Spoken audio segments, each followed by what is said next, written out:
Hey everybody, welcome to the Sharp Tongue Podcast. I'm your girl Jessimae Peluso.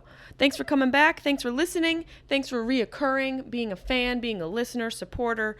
Excuse me. I just choked on myself. I got so excited to give you compliments, I just swallowed myself. I appreciate you guys so much. And I ask you this every time you listen, but please rate and review us if you are enjoying the podcast.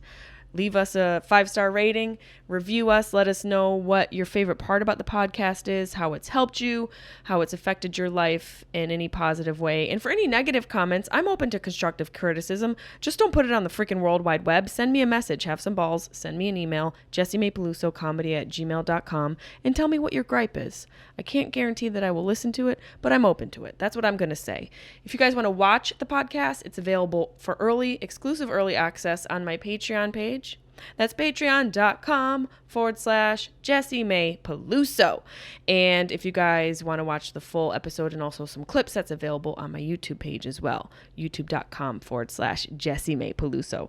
This week we get into the nitty gritty. That is a pretty shitty story about my teeth and the dental scams that I have been a part of. And I hope you guys enjoy this old school style of the Sharp Tongue Podcast with the one, the only, the best and sometimes the worst, me.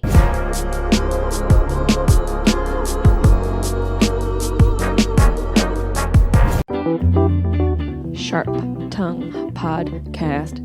Beep, beep, beep, beep, beep. You're listening to the Sharp Tongue Podcast. I'm your host, Jessimae Peluso. It's a personal look. Well, it's not really a look because it's a podcast. I'm already fucking this up. This is kind of like a verbal comedy diary, a deep look into the crevices of my mind. It's gonna get dirty. You might cry. You probably laugh. Hopefully you'll laugh. The whole point is for you to laugh, but you also might cry. I talk about my family. I talk about farts. I talk about love, loss, comedy, how hard it is to make it in this biz. I'm a fucking professional. Each week it's something different. Sometimes I have a guest host. Sometimes it's going to be a movie companion episode. Sometimes I just ramble about the bullshit I dealt with the week before. You never know what you're going to get. It's raw, uncut, and funny.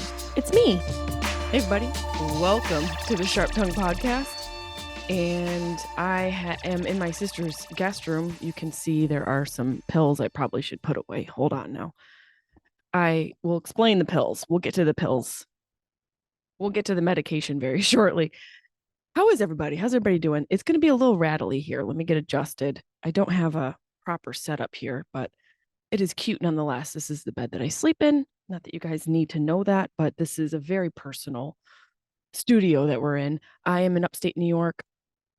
I am going to tell you about my dental surgery that just really took me for a loop, spinned me for a loop, looped me for a spin, went on a ride, and did not know what I was getting myself into. And we'll get into that in a little bit.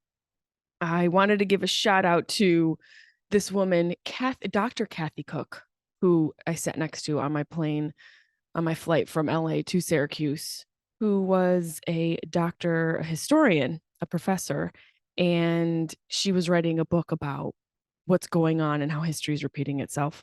We just had a very interesting conversation. So she said she might listen to the podcast. So, hey, Kathy, good luck on your book endeavor. I was intrigued by her because she obviously was working on a manuscript, and that is something that I'm going to be dealing with myself. And so I felt connected to her in that sense. And I just normally don't talk to people when I sit down. When I'm on a flight, if it's a 45-minute flight, maybe I'll say something to somebody. But if it's a 3-hour flight, I'm not going to open up the conversation because you can't walk away from it. You're just like, okay, yep. And then you turn your head to the right because the person's still sitting next to you. It's a very awkward situation. But luckily, my seatmate, Dr. Kathy Cook, was very interesting. And I wish her the best. I wish her the best on her book journey. There's so much that went wrong this week. If you can see, my smile's kind of crooked. My jaw is kind of swollen, not as bad as it was. I didn't know what I was getting myself into. We're just going to get right into the dental work of it all. I didn't know what I was getting myself into when I signed up for what I signed up for. Now, I'm not somebody who has any sort of cosmetic dentistry done. These are all my teeth. And I have 4 baby teeth. I had 3 baby teeth with no permanent teeth underneath, probably from down the line in my lineage, some inbreeding. I have no idea what causes that. We could Google it later. But the point is, underneath those baby teeth, there are no permanent teeth. So dentists just kind of cross their fingers and say, hey, these teeth may last, they may not. Sometimes when the teeth don't last, they have to do a bridge. And it's a fake tooth that they bridge in between the other two teeth. And I had a bridge in my mouth for over 20 years, and it just started to crack. And so we blasted that puppy out of my mouth. And what has to happen is you need to put an implant in, which just, it's too close of a word to what women get done to their boobs. Because at that point, it's like, why not put a fake boob in my mouth and then put teeth on my chest? Let's have fun. You know, let's put a couple bicuspids on my chest and a double D in my mouth and send me out. Let's do a lap around Wegmans and see what happens. That's my idea of fun. I didn't get that. I went in, and the thing is let me preface this by saying I have had horrible dental work done in Los Angeles. Now, I'm from a smaller town, smallish. Syracuse is not a huge metropolis, but it also isn't a hillbilly hobunk town. Hobunk. It's a rather decent sized city. So I still consider it a small town in the sense of you can get some family businesses that are still running, dentist businesses, and, even the bread company, Columbus Bakery, that I love to go to, just all these places that have been family run for years. I live for that. And it's not to say that that's not available in Los Angeles. It's just a bigger city. That's a metropolis. And with the metropolis comes scam artists. And the last place I want a scam artist is in my mouth. And unfortunately, I've had a couple in there. I've had a couple scam artists in my mouth. When I first moved to Los Angeles, I needed to get a dentist. And there's something to being gullible. And I'm not a gullible person. I don't consider myself gullible.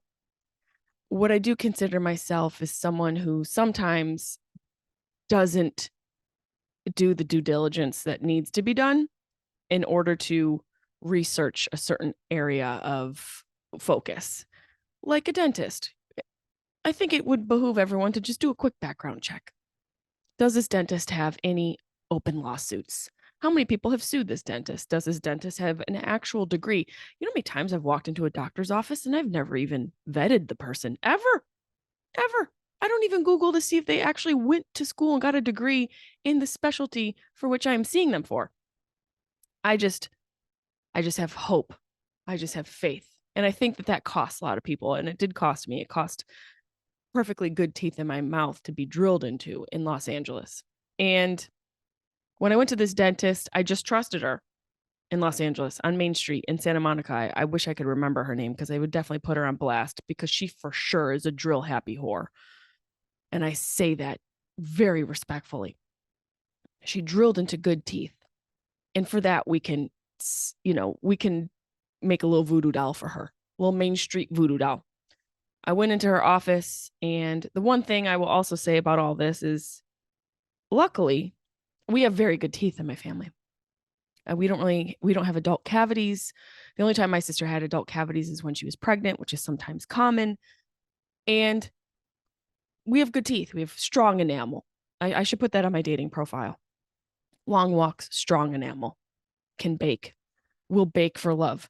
So I went into this dentist, and maybe it had been a little bit over the time you're supposed to go see a dentist, which do we really have to go twice a year? If we're taking care of our teeth, it feels really just a little overbearing. So it had been a little over the time that I needed to get my dental work done. So I probably was a little more feeling vulnerable in my mouth, which is not a good feeling. And she does the thing with the pricky thing, the needle that goes into your molar to see if it sticks at all. And here's the thing. A little stick is okay. This is what my Syracuse dentist in Syracuse said. He goes, a little stick is fine, but some dentists feel like a little stick is a reason to drill. And that's what this bitch did. Little stick, she wanted to drill into 4 of my teeth, and I let her. Why? I don't know why I let her. Guys, I think about it every week since that happened, and that happened 7 years ago.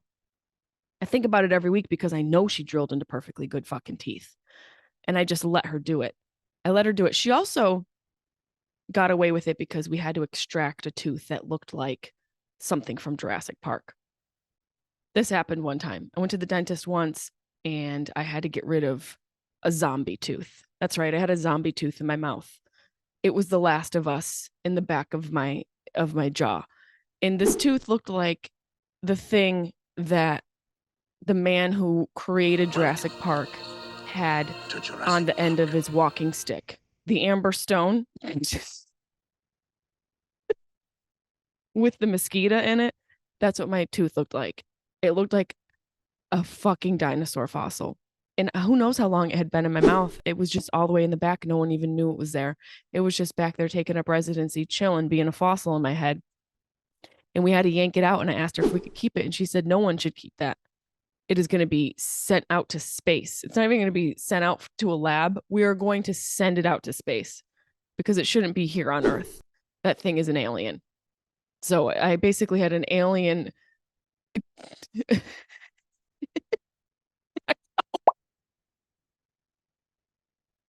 How embarrassing. But basically, I'm the reason that dinosaurs will be back on Earth. So you're welcome. You're welcome for that.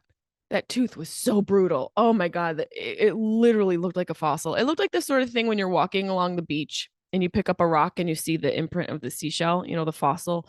That's what my tooth looked like. And I'm sure if we looked at it a little bit harder, we would have found imprints of creatures long gone. The tooth was so old that when you started to look at it, you could hear Neil deGrasse Tyson start to narrate it and tell you where it came from in the cosmos. The tooth was so gross. It literally looked like something that you would find in a sarcophagus inside of a pyramid. This thing was in King Tut's tomb. This wasn't a tooth. It was a relic, and it was in my mouth for my whole life. So I'm like, yeah, maybe I have some cavities. Go ahead and drill. And she drilled away. Boy, did she drill away. She drilled. And that's just the worst sound. Can't we work on improving the dental drill sound? God, it is just brutal. It's this high frequency and it gets up in your fucking skull and it stays there for eternity. We need to get something soothing. Can't Nora Jones release a dental drill? That would be great. I haven't heard from her in a while. Maybe she's working on it. Would love a nice, gentle Nora Jones dental drill. Because the one we have is so it just makes me anxious. It causes anxiety. And it's really an oversight. I need us to improve the technology. I know everyone's spending money trying to cure cancer, which I don't think we're ever going to cure, and other diseases and creating prosthetic limbs for people. That's great. Can we work on the dental drill noise, please? She drilled away. She drilled away into perfectly good teeth. I think she did 4 cavities that day in addition to pulling out the relic from the back of my jaw and sent me home. And I was on some pretty sweet drugs and I didn't think too much of it. Then I go back 6 months later to see her, same dentist that I still didn't and haven't Googled or done a background check to see if she had any outstanding lawsuits, which I would not be surprised if she did. I wouldn't be surprised if I went to her dental office and it was shut down, which I've thought about. I go back to her about 6 months later. She sits me down in her chair and says I have 4 more cavities. 4. Now, when I tell you that I never had cavities as an adult and went into her the first time she said I had 4 cavities, I let her fucking drill without a question. Probably because I was already on some medication. This is why you got to be sober-minded. It makes you make better decisions.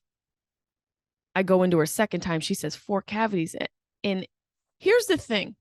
When I sat down in her chair the second time, she goes, I'm embarrassed for you. You have 4 more cavities. And I'm not trying to appropriate or I'm not trying to be racist. I don't know where she was from. She had an accent, and this is what I remember hearing. This horrible sentence that a doctor should never say to a patient. I feel embarrassed for you. You have 4 more cavities. Really? Do I, Cruella de Vil? What is happening? what in the hostel part 4 is going on in this office? Because I don't have cavities. You're drill happy, bitch. We got to get the drill out of your hands. Have you ever thought about taking up wood shopping where no one's jaw can be broken? Why don't you build a chair, bitch? Why are you drilling into good teeth? Have you thought about becoming an engineer? Building a building or something?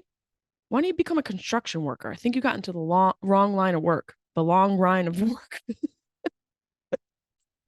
She says I have 4 more cavities. She's like, we must drill today. We must drill today. We have to get rid of these cavities. We have to get rid of these cavities. I'm so embarrassed for you. I'm like, bitch, no. I'm going to go home. And not home to my house in LA. I'm going to go home to Syracuse. And I'm going to talk to my dentist in Syracuse. And I did just that. I went home and I sat down. I said, I'm going to come see you. It was my family dentist from when I was a kid. Dr. Powers, great office in Syracuse, had done my teeth until I left pretty much. And I told him, I said, I'm not going to tell you what's going on. I'm going to sit in your chair and you just look at my teeth and then give me an assessment. He says, cool. I go there, sit down in the chair. They do x-rays, they do an exam. And he said, well, I'm not quite sure why you're here, but there's nothing that I can report on. And so I said, there's nothing wrong with my mouth. And he said, no. And I said, so there's not even a beginning dark zone of a cavity? And he said, no. And I said, what about this tooth, this tooth, this tooth, and this tooth? The teeth that she had said had cavities in them. He said, no, it sticks very minimally. There's no reason to drill. And that's when I got really fucking sad and mad at myself. I almost cried. I was like, I just let this woman drill into my fucking teeth. I let her drill into my fucking teeth. And there's something to say about the busyness of your life fogging your ability to make decisions. When life is stressful, I don't feel like we make really good decisions. Sometimes people really buckle under pressure. Sometimes people thrive under pressure. For me, it depends on the type of pressure. It depends on the type of pressure in my life as to how I respond to it. When it comes to work pressure, I usually thrive. I usually can do really well when there's a lot expected of me when it comes to performance. When it comes to personal pressure, like the death of a parent or the illness of a parent or loved one, I can't function. I don't make good decisions. I am highly susceptible to being scammed by anyone and everyone.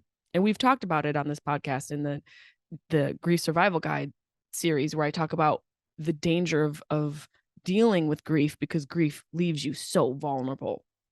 And I say that because there's something else that happened. Doesn't stop there, folks. Fool me once, shame on you. Fool me twice, well, I should just stop going to the dentist. So I go back to LA and I never see this woman again. I don't see her again. I don't ever go back to her. And I kind of wish I had. I had half a mind to go into her office and raise bloody hell, but I thought, what's that going to do? But then I thought about people that maybe she's drilling into, and I probably should do or should have done something. I didn't. Cut to the year my dad's sick and the year that we're losing him. I go to another dentist out in LA and I sit down in the chair. She tells me I have 3 cavities. I let her drill them. Fuck. What is wrong with me? I let her drill my teeth, you guys. I let her fucking drill into we know perfectly good fucking teeth. She drills right into them. I don't even think about it. I don't even think twice about it. I was losing my dad. I was going through so much stress. I could have walked into a gang at that point in my life. And I can see how people become susceptible to things that are detrimental to their life when they're stressful and they just want someone or something to fall into. I just wanted a chair to fall into for a minute. I just wanted a break. Didn't even matter that there was a dentist drilling into my teeth. I just wanted to feel like I could connect with someone that wasn't dying. So the pressure of losing my dad made me susceptible to the pressure of a dental drill and practically losing my healthy teeth. And I say that because I want people to really realize in areas in their life where they are feeling stress and the type of person they become based off of the type of stress they're feeling. Who do you become under pressure? Can you handle the situation? Can you make good decisions? Because your teeth are counting on you.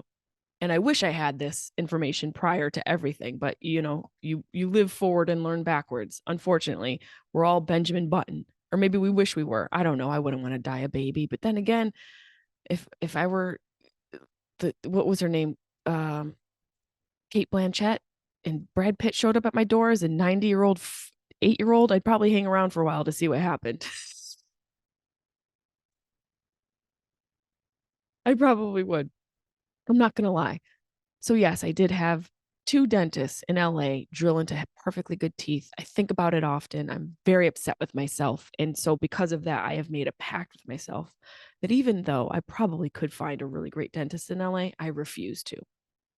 So when not my crown, my what do you call it? The bridge that I have had in my mouth since I was practically 19. When that started to crumble, I told Emily, my sister, I go, find me a dentist in Syracuse. Enter Nardoza, who is a fantastic dentist in Syracuse. And, they looked at my mouth, gave me an assessment and breakdown, and we made an appointment. And so I came home to see my sister, but I also came home to have oral surgery. Now, they had said, we can offer you some anesthesia. I don't want amnesia. You get amnesia from accidents, anesthesia. And it was pretty freaking pricey. And I didn't have dental insurance. I don't have dental insurance. I probably should set that up. Too late now. The whole point is to set up dental insurance for when you have fucking oral surgery, but miss that boat too. We're learning slowly. So I go for the anesthesia because he also says, you've got this molar, you got this wisdom tooth and there's something around it. And I'm like, oh, great. Another fucking fossil. I just was like, great, just to put me under and take everything. Because at this point, I have nothing left. I got like 4 good teeth left because these 2 drill happy whores in LA took it all. So I honestly said, you know what? I'm just going to let the person who's a professional, who I trust, tell me what I need. I'm going to trust this person.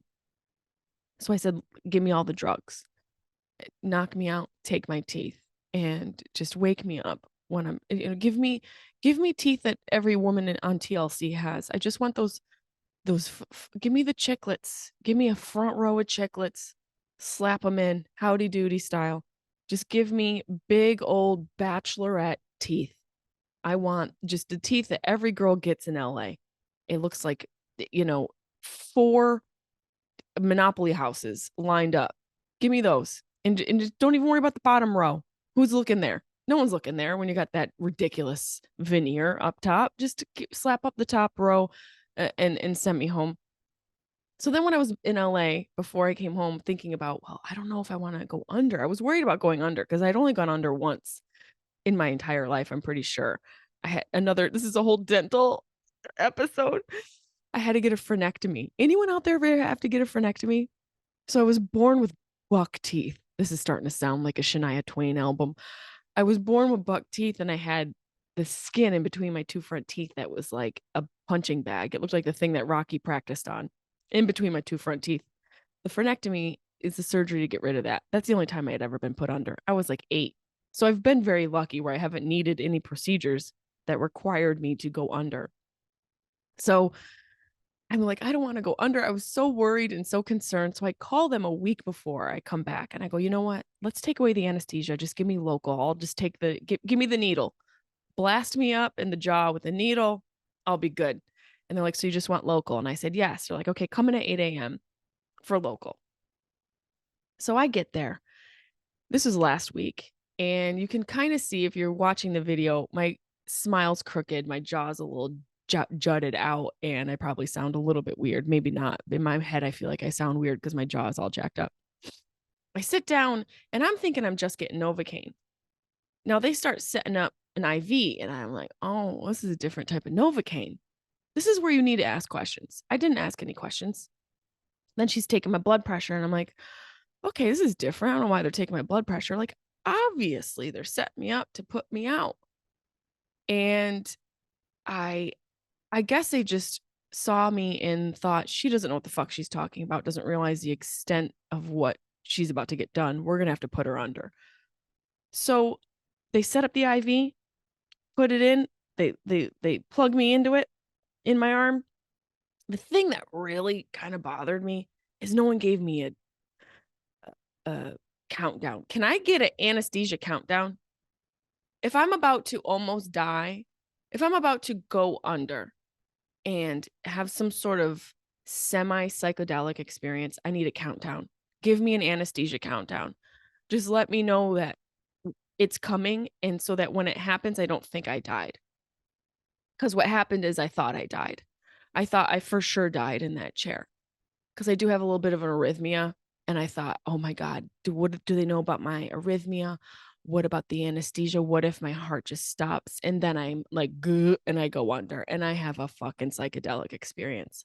I am so sensitive to everything that I had a psychedelic experience on anesthesia. Thought I was God, thought I was a devil, thought I died, thought I came back, thought I was everyone's savior, was for sure everyone hated me.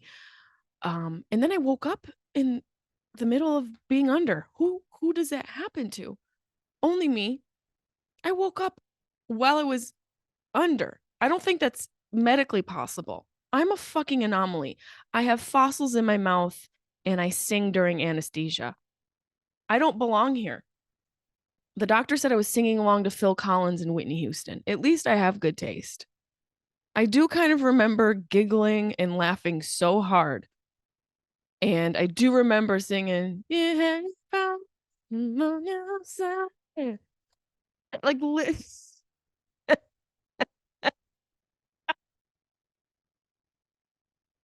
I sang entire songs. I know that for sure. I know that for sure. I sang entire songs.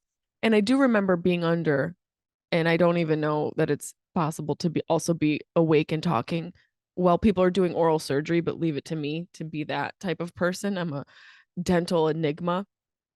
I do remember the doctor singing along to Phil Collins. I think him and I were having a sing along, and then he goes, "Oh, Phil Collins, back when pop stars could be ugly." And I just thought that was a very poignant statement. Pop stars could be ugly in the 80s. Phil Collins? The guy looked like he did taxes and he was a heartthrob. Rod Stewart looked like a rat that got electrocuted in a river and he had Elle Macpherson. I think that's who he was married to. Doesn't matter. He was married to hot babe number 9. Okay. Do we need to talk about the Rolling Stones? They all look like they're Rolling Stones, literally down a hill through a ravine, marrying all the hottest women. Well, they're rock stars. I guess it's a little different than pop stars, but still, the Phil Collins of it all and the Rod Stewart are real. If you guys don't know who they are, Google them. My mom used to have such a lady boner for Rod Stewart. Now I really question her as a human, even though she's dead. I doubt a lot of her life choices. So I come to, and I thought I died. I had to FaceTime my sister. I looked like a hot mess. I looked like I got ran over by a truck. I literally looked about 40 years older. And it looked like I got into a bar fight that wasn't even a fun one. You know, if I'm going to get into a bar fight, I want it like a gash. I'm not asking the universe for this, but just go along this anecdotal journey with me. I want it to count. You know, I don't want it to kind of look like something where people are like, "Are you ugly or did you get hurt?" Because that's what it was. Like, did you get uglier or did someone kind of push you? What happened to your face? Did half of your face die in a river? We don't know what happened to you. You're bloated on one side. So I had a swollen face. So he ended up having to pull a wisdom tooth out, which was not a fossil, thank God. He had to do bone grafting along my bottom jaw, drill into one side and the other side and create bone grafting there. And I'm pretty sure that he put a pretty sweet set of 34 C's on the other side, which is what I asked for. So I guess I did need to go under. Moral of the story is you should ask more questions and not be afraid to say what you need as a patient, not be afraid to say no, and not be afraid to say, "Can I see some receipts of what you do?" That being said, I have a checkup today to see how everything's going. I will say that I probably shouldn't have gone and seen Killer Queen, the Queen tribute band, the day of my oral surgery. I'm going to say that might not have been a good decision, but it was the first day back seeing my sister. And I felt after the anesthesia, surviving death, becoming God, becoming the devil, dying, everyone hating me, and being resurrected from that very traumatic experience. I felt like I basically was God and had all this energy because I also took a midday nap and was on some pretty sweet painkillers. Nothing opioid of nature, but like I said, and if you know me and have listened to this podcast and are the OGs, shout out to the OGs. You know how sensitive I am. I'm rolling on like 1,000 milligram of Tylenol right now, and I feel like I'm on drugs. That's just the type of person I am. So I was feeling pretty sweet, pretty emboldened, and went and screamed my head off at the Killer Queen concert. And I felt like my jaw dislocated. I definitely felt like a dislocation situation, and pretty sure that that's not gonna show up too well on the recap today when I'm sitting in the dental chair. But this podcast comes out next week, so he wouldn't have heard it. But it was a very psychedelic experience. I'm the only person who talks through anesthesia.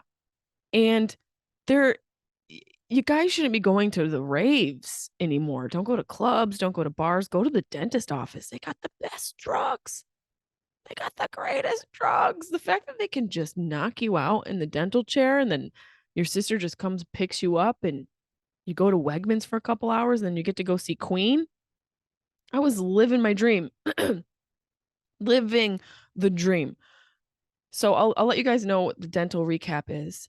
But again, it's important to know who you are under pressure. It's important to know who you are under dental pressure, under societal pressure, and in stress. And I realize that I need to do more due diligence when I am under stress and pressure so that people don't take the remaining few teeth out of my head. That's what I've learned this week. I did want to do a little recap about this is a total deviation, but a little recap about Cocaine Bear because I don't think we did Letterboxd for Cocaine Bear. I really don't think we did. I think we just did Megan and a couple other movies. But even if we did, there's new reviews left. So I just want to read a couple of reviews from Letterboxd, which is this review site for movies. You have to check it out. The reviews are just so funny. From my neighbor Julian, who told me about this. Shout out to Julian. These are the reviews underneath Cocaine Bear. This is from Mama Joe. Do you think the bear has one of those Lana Del Rey spoon necklaces? Now that's kind of creative. I'm not going to lie. That's kind of creative. I didn't know Lana Del Rey had a spoon necklace. I didn't even know she had a pulse. I do love her though. She's very sleepy. She would be a good one to make a drill noise. We need to have Lana Del Rey and Nora Jones create drill sounds. Jonas says, I wish bears were real. Well, that's someone who needs to get out more. This person says, I hope I get to make something this appreciative of the earth and the creatures that make it worth living on. Well, that person's on an edible. Here's another review. Alicia Moore. This is a great review. In my heart and soul, this is a 5-star film. I felt the same way about Cocaine Bear. The title alone should have knocked it out of the park. The cast, just the plot. In my heart, it is a 5-star film. That's all I will say. Easy Subaru says, I thought this movie was all right. It did what it was supposed to do. It had laughs, but overall, just middle of the pack. Ending wasn't my favorite and too much gore for a comedy. Well, that's where you lose me. That's really, really where you lose me. I love the gore, but I do agree with that. I do agree that it was middle of the road. And apologies if we did do reviews with Cocaine Bear, but I had it in my notes and I'm an anal retentive Virgo, so I wanted to check it off the list. Boom, checked it off the list. I feel better. I also wanted to show you guys, because we joked about me being in Bert's movie, I wanted to joke with you guys about me and how much I looked like the girl from the movie. The actress, this Russian actress, it looks so much like me. And we already went through it, but Deb, I think, sent stills of how much it looks like me. And it was shocking. And now I'm kind of mad that I didn't even get asked to do the role. I feel like I could have done a Russian accent. Like, are you doing, Bert? You're doing things that are illegal. Now I just sound like Count Chocula. But it is a little jarring how much I look like the woman from the movie. And I'm mad I didn't get paid. I feel like I should get paid just off of the fact that they stole my look. They stole my vibe. They stole my energy. They stole my essence, and I don't appreciate it. I also, for you guys, have images from when I actually did get dental work and the woman pulled my tooth out. We probably already put them in the podcast, but I'm going through all of my notes and looking at the tooth. Oh my God. To Jurassic Park. This tooth is embarrassing. That thing looks like a lug nut. It looks like literally a piece of a spaceship. That was in my mouth.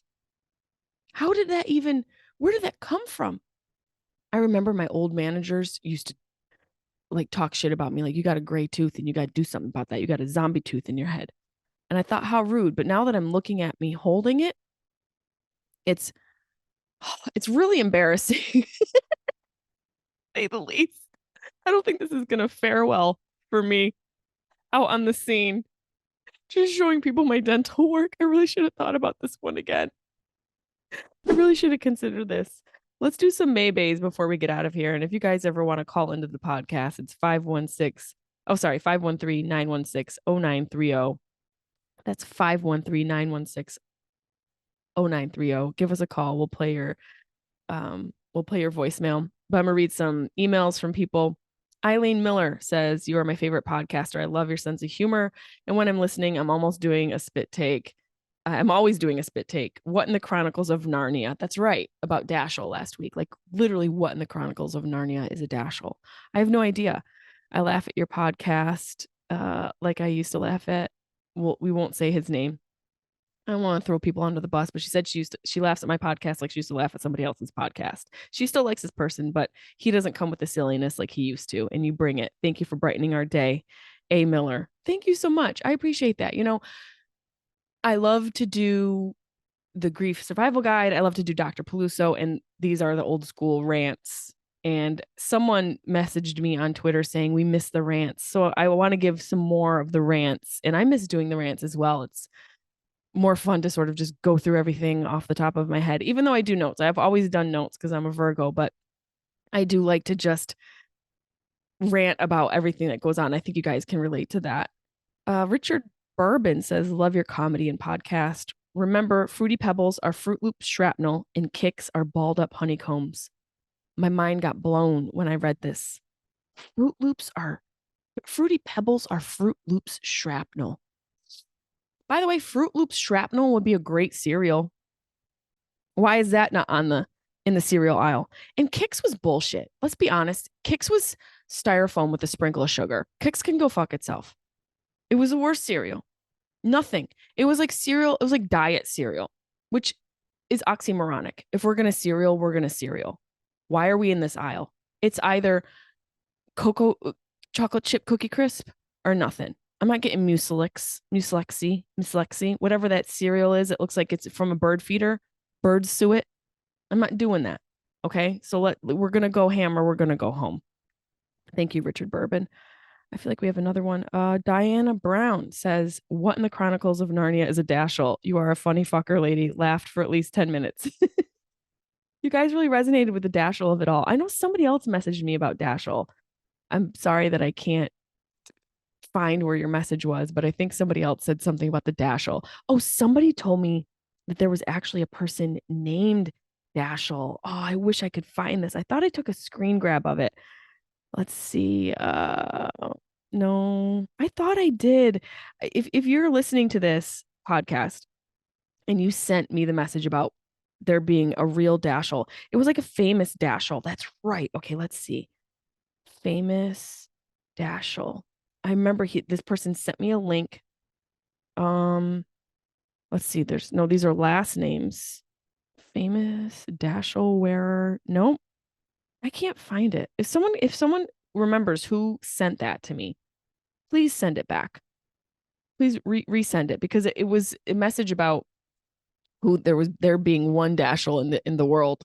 Somebody send it to me, Jessimae Peluso comedy at Gmail, or DM me on Instagram. I remember looking at it on Instagram, but not to sound like a douchebag. I do get a lot of DMs, and sometimes it's hard to keep them all in check.